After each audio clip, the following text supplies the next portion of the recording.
Good morning, good morning. If you are running a startup in the EU, planning to run a startup, investing in a startup, have any relations with, maybe I'll sit over here actually. You have to come closer. Then this is a really valuable 20 minutes for you, I promise. You probably have seen the hats that Andreas is rocking over there, EU Inc. These three are the principal actors in making this a reality in the past, under 2 years, right, is when this started. I'm going to start them off with a relatively difficult task, which is explain to me, Andreas, I'll start with you, what EU Inc. is in one sentence. We'll move on down the line. Yeah, basically the idea of EU Inc. is to create a standard so that Europe can actually compete as Europe.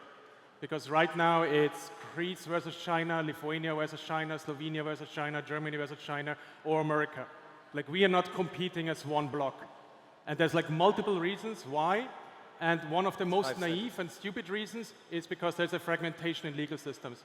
So EU Inc. is essentially creating a startup legal entity where you as a founder can raise from day one from any investor globally without any fragmentation, any blockers for you.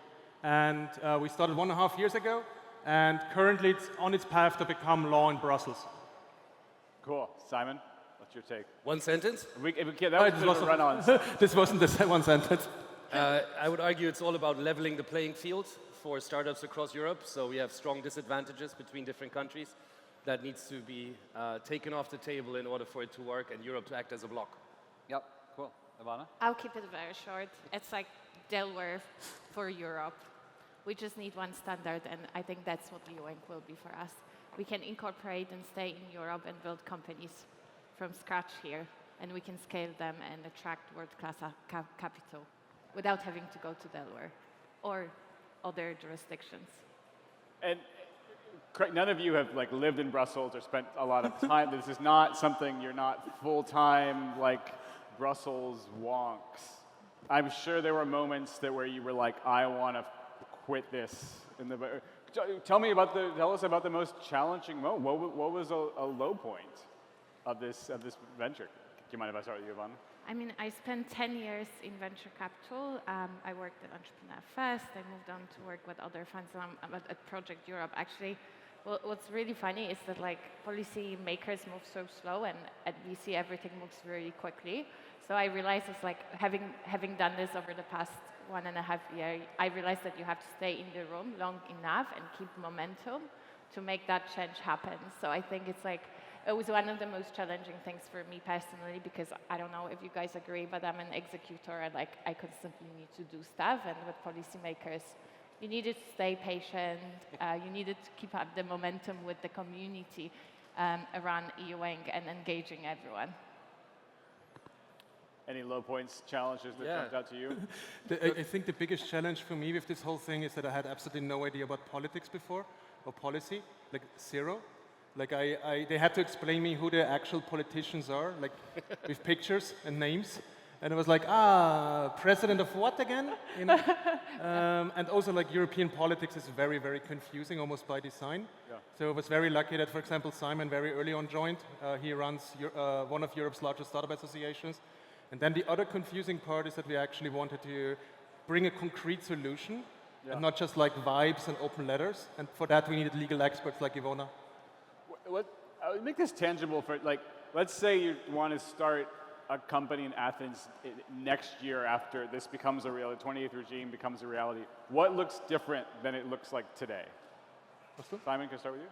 I think the easiest thing is that, or the simplest advantage would be if an EU Inc. exists, it's completely online. You log on, and everything can be conducted online until you actually have the first cash of your investors in bank. No waiting in line for a notary, the famous... No notaries, no paperwork, nothing, none of that. It should be an entirely online process. And then I start hiring employees, and I want to give them stock options. How does that change? Well, I mean, this is a complex subject because it touches member state sovereignty. Correct. Right? Taxation is always a big one. But we think of it as a Trojan horse to a degree, and with more success, more features will be added to it. But for now, it will suggest a standard. There's this very simple thing. You shouldn't tax when you have the options, but you should only tax when you actually receive the share. So there's a lot of attributes to it which are hard. Please, go ahead. I mean, Iwona. when we started EUing, and from day one, we said we are focusing on the company law structure, so one standard. And obviously, like, you can build on that. Once we have an EUing, we can like focus on streamlining labor laws across union, like if this is what people want. But it's been always a company law instrument, a company form that we needed to standardize. So we have templates of documents, so we can standardize ESOP for founders, so you can attract talent anywhere in Europe, and it's like attractive enough. And then obviously there's the taxation bit, which Simon mentioned, and they stay local, so you can operate a company in Athens. You have to pay local taxes. If you operate in another member state, same rule applies. You know, like one of the consistent things we hear about from VC is that Europe has, and you've also said this, not a startup problem, but a scale-up problem, right? This idea of like, once you hit a Series B, once you hit that need, that additional capital, you have to go across the pond. Does EU Inc. change that? So this is like a very common saying, like we have enough startups, we don't have enough scale-ups, so like there's a scale-up problem. I actually disagree. I think the biggest problem we have in Europe is an acceleration problem. Acceleration. Like if you're a founder, I swear to God, in this room there's at least 2 Greece founders who wasted a ton of time just getting started with their company and raising their first round. And most likely when they actually raised the first round, they were asked to do all kinds of admin to reincorporate into Delaware or UK or whatever, because no investor wanted to figure out how Greece legal system works. And then, most likely, they also only were able to speak to Greece investors because nobody else outside wants to look into the market because they don't want to work with this kind of BS.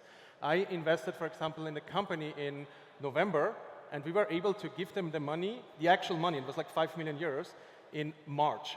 And in between was just legal hassle for no reason whatsoever. And this kind of like useless like hurdles is like what founders here face for no freaking reason whatsoever. And I don't think that EU Inc. solves every problem. Right. But if it gets the early acceleration right, so it's like similar to the US where you go Stripe Atlas, you register, you send the YC safe via an email, and somebody on the other end of the continent just wires you 100K same day. If you can get to that point, a lot of acceleration pushes a lot more scale-ups worth investing into Europe.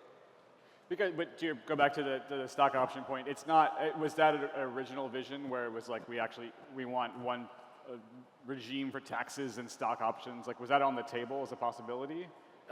So if we talk about the original concept, there's the 28th regime, which is a so-called, or it could be related to as a virtual member state. And the idea was that as an ultimate European solution, you create standards in these virtual member states, and member states can opt into it. And that was, you know, a encompassing standard for all of Europe. What it is now, as the Commission has proposed it, it is leaning and plugging into national member state law. So there will be 27 different versions of EU Inc., most likely, but the chance is to prop up 1 or 2 member states to be leading, and like Estonia, have fantastic e-governance. So yesterday you met with the Greek Prime Minister. Tell us everything, every secret that. What was that conversation like, and how did it surprise you? I was completely shell-shocked. Like for those people who don't know, the Greek Prime Minister used to be a VC.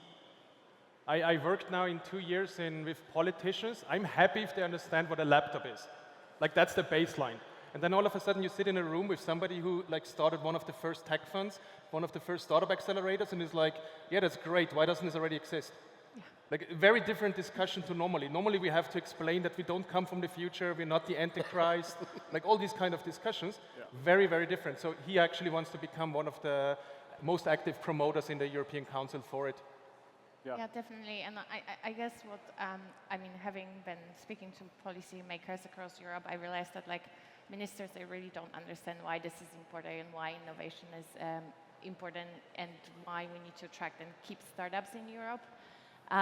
So we needed this kind of framework to fix that. And it's sometimes really difficult to explain because they have so many priorities. So it was really refreshing yesterday to speak to the Prime Minister of Greece, who actually really got the problem and why this is important for Europe. Yeah. And I would add that, you know, originally the big countries such as Germany and the UK, when it was still a part of it, they had a significant startup advantage. People would want to go there in order to found a company. Correct. Creating EU Inc. is trying to take that off the table, and that naturally means it's a huge opportunity for countries like Spain, Greece, Italy to catch up to the larger member state ecosystems really, really quickly. It's a jump start. I mean, we talked about Estonia has been, because there's so many companies that are registered in Estonia. But tell me about what does that contribute for Estonia, like so far? What is that actually? Because it's not, these companies, like there are a lot of Ukrainian companies that are registered there, but they're actually still building drones in Ukraine, right? How does the benefit translate for a country like Estonia? I think for Estonia, the perspective is a little bit different. There's a real risk that what they have is too advanced for what the Commission is proposing. Okay. So they're a little bit, from who I talked to there we are, they're a little bit afraid of this actually diminishing their solution. Interesting. I don't think so. We hope not. And their real advantage is they've been doing this online for almost a decade. Correct. But that also means it's been done before the mobile phone, so it's all based on PCs. So there's also optimization potential there. But one standard, one registry across the entire block, which is used by all member states, there's going to have to be a lot of UX and design to go into that to make that work flawlessly, and they would know how to do that. Yesterday, the Prime Minister was on stage with Maddie from 11 Labs, who is Polish, but started the company in London, where I live. He told me one day he wants UK to enter EU. Is that a pipe dream? The EU Inc., not necessarily returning to the EU, which I realize is something separate. But. I think the relationship between UK and Europe is so complicated, I have no good opinion. Not going to solve it on this panel? Personally, I think Europe cannot win without the UK, without Norway, without Switzerland. Like all of that is Europe, without Ukraine and everybody else. Like that is Europe. And I hope that the European Union understands itself more as a leader in all of this, defining standards, involving other people into these standards, even if they're not a full part of the Union. How to do that? It requires a lot of political will. And Schengen is a little bit like that, right? If we have an infrastructure to do business and we can bring other countries into it that are not part of the EU as it's, and Ukraine is an example, Georgia is an example, why not? I think creating that, creating that common infrastructure will make that more likely to happen. We originally advocated for a virtual 28 regime, which would be built on top of like the European legal frameworks. So the idea was to build pan-European solutions into which other countries outside of the Union can also opt in. It's a bit more difficult now with this new framework, but I think it could be possible. If it's not rejoining, it's potentially opting in and bringing in countries like Norway, Switzerland, UK. What do you say? I mean, this is a very American question, but what do you say to the? Andreas, you spent time in my fair city of San Francisco. Like you've heard this, I imagine, from investors, from startup people there, of like Europe is just too regulated; it's a lost cause. Like, what do you say to that? And has that changed the conversation for you now? I used to be in America 5-6 years. I had a lot of discussions about Europe there. One of the main things that struck me was how shallow most of them are. It's kind of like on the level of like too much socialism, too little capitalism. And I'm like, dude, we invented capitalism. What the hell do you want? And then also like the common one is like it's a mindset issue and like there isn't the right talent and blah, blah, blah. And I'm like, 25% of all unicorn founders in the world are European. They just don't create it here because the system doesn't work. They go to America and apparently the mindset is perfect. And they just make unicorns, So it's not a mindset issue. Mindset is an outcome of a system. If stuff is more likely to succeed, you're more likely to do it. If that stuff is more likely to become big, you're taking more risk. So the only thing we have to do in Europe is to fix the system. And it's not that hard. It's like it's more likely to be able to fix Europe as a system than create a unicorn as a founder, for example. Does that system mean changing how GDPR works, changing the AI Act, changing like broader legislation, or? I think the main thing that Europe policymakers need to change is the attitude that thinking paper trails reduces risk, because it doesn't. And a lot of the things, all of these acts in many cases are nothing else but like going through procedures to avoid some potential risk for somebody. But like this is not how you actually do this, especially in a fast-moving space. And especially if you cannot like anticipate where technology is going. So like there needs to be a rethinking, but this is not like only Europe. Like I think this is a problem in multiple regions in the world. Yeah, I want to add something to that because I'm guilty as charged to a degree. I've been lobbying for 10 years in Brussels for changing features of a rotten system, right? And EU Inc., and why I like this project so much with my peers here, is for the first time it's productization of a problem in policy. And I think this is the key issue that you see in Brussels. They think in all over the world in policy. They think in studies, in policy papers, in white papers, in non-papers, whatever. Right. We startup people, we think in products. We take a problem and turn it into a product. And that's precisely what needs to be done with these problems. So if you design legislation and policies in your Elfenbein Tower about AI, but you have no clue how AI works, you're lacking the real contact to those that are actually doing it. And I think, if anything, that needs to be improved. That we need digital natives in politics, and we need politicians to talk to digital natives and startup entrepreneurs. Yeah, this report's more doing, building, I guess. Yeah. Do you think the adjacent conversation that's been happening in Brussels and everywhere across the continent is around sovereignty and around some of that means like we should be using only Mistral and not Claude and not OpenAI? How has that influenced the conversations around EU Inc? So I think Europe is built on the idea that trade creates peace and global trade creates global peace. The problem we have now, we live in a world where political actors are very open to use trade, technology, innovation, everything as like leverage in political discussions. And the only way to actually beat that, if these other political actors are large blocs, is to be a bloc large enough that actually is able to stand against. Because as individual countries, we are like put apart, right? The big question we have right now as Europe is like, how much Europe does Europe want? Because the whole, for example, how the European Union is set up is by design in a way that it almost cannot do anything quickly by design. And whereas you have in the States, for example, right now a government that literally comes up with policy in a bro chat on Signal over the weekend. You know what I mean? And we are like, this is the current like paradox we have. So as Europe, we also like on the good side, we are now for the first time ever in a universe where politicians are all of a sudden looking at startups and don't think of startups only as like young, creative, cute, innovative companies great for photo ops, and we afterwards maybe sell them to one of the real companies. Because this is how they used to think about the startups. And the only startups, the only companies that actually mattered are companies that are 100 years old. You know, that's the only ones that matters. And now they're starting to realize that we missed all of the latest tech, high productivity industries, and we need them here because we cannot rely. And even if we can rely, we are all of a sudden paying a tax on like LLMs in America. Correct. We're paying a tax on the hardware in China, and so on and so on. And all of a sudden, we are customers to everything. And you cannot just be a customer to everything. You have to also sell something. So this is like the first time ever that they're taking startups very serious. And you can call it sovereignty, you can call it GDP, you can call it European like survival, you know. But it's the first time ever they actually take startups serious.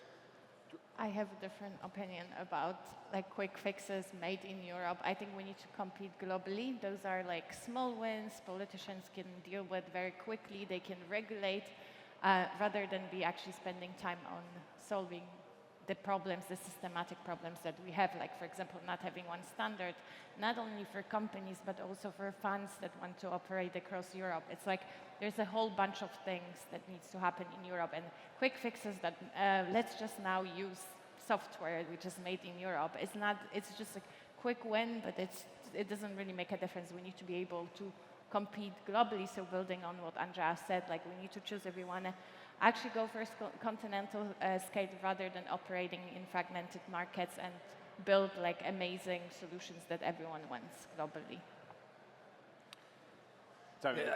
From a sovereignty perspective, it's a security risk, right? Yeah. And we need to a security risk, and we need to call it that. Yeah. But I think what we tend to do, and what is slightly dangerous, is to turn that around into anti-Americanism or anti-China stuff, right? That's the risk, because let's be honest, our startups here in Europe rely on the infrastructure from abroad. Right. So we need to make sure that we make this transition with the big tech people and not against. That would be my only plaidoyer on that level, because... Does that also include, I mean, a lot of startups are using open source models from China.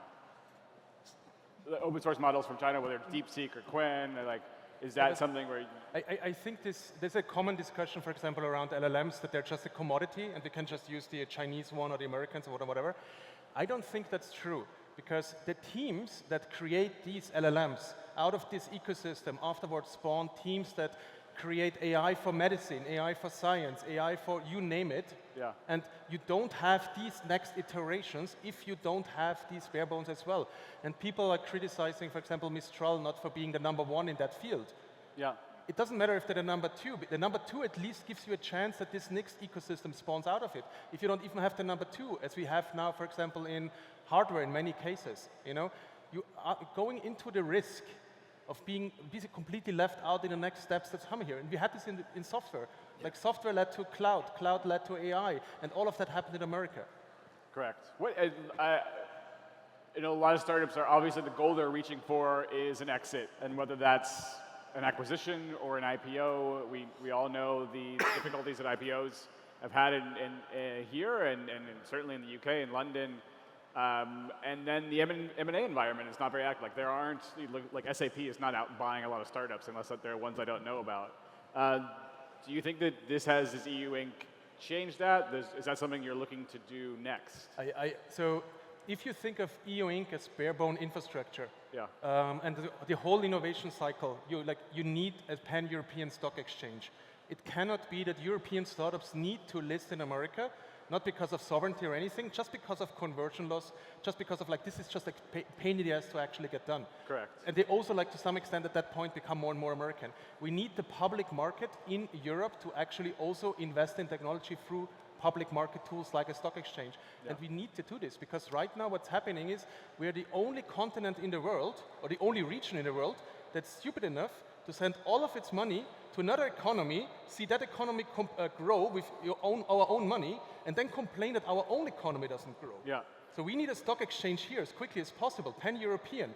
And it shouldn't be like a capital market union, whatever the hell that means. It should be a pan-European stock exchange, period. And the cat bites the tail, right? You need to start somewhere, and EU Inc. is the starting point because you start, you found, you scale, you grow from there. Who's going to host the pan-European stock exchange? Hopefully they find a way to make it decentralized. The young generation. Yeah. Yeah, we're inspired by Andreas and Simon. It's our next project. Next project. Oh, well, you heard it here first. All right. Thank you so much, everyone.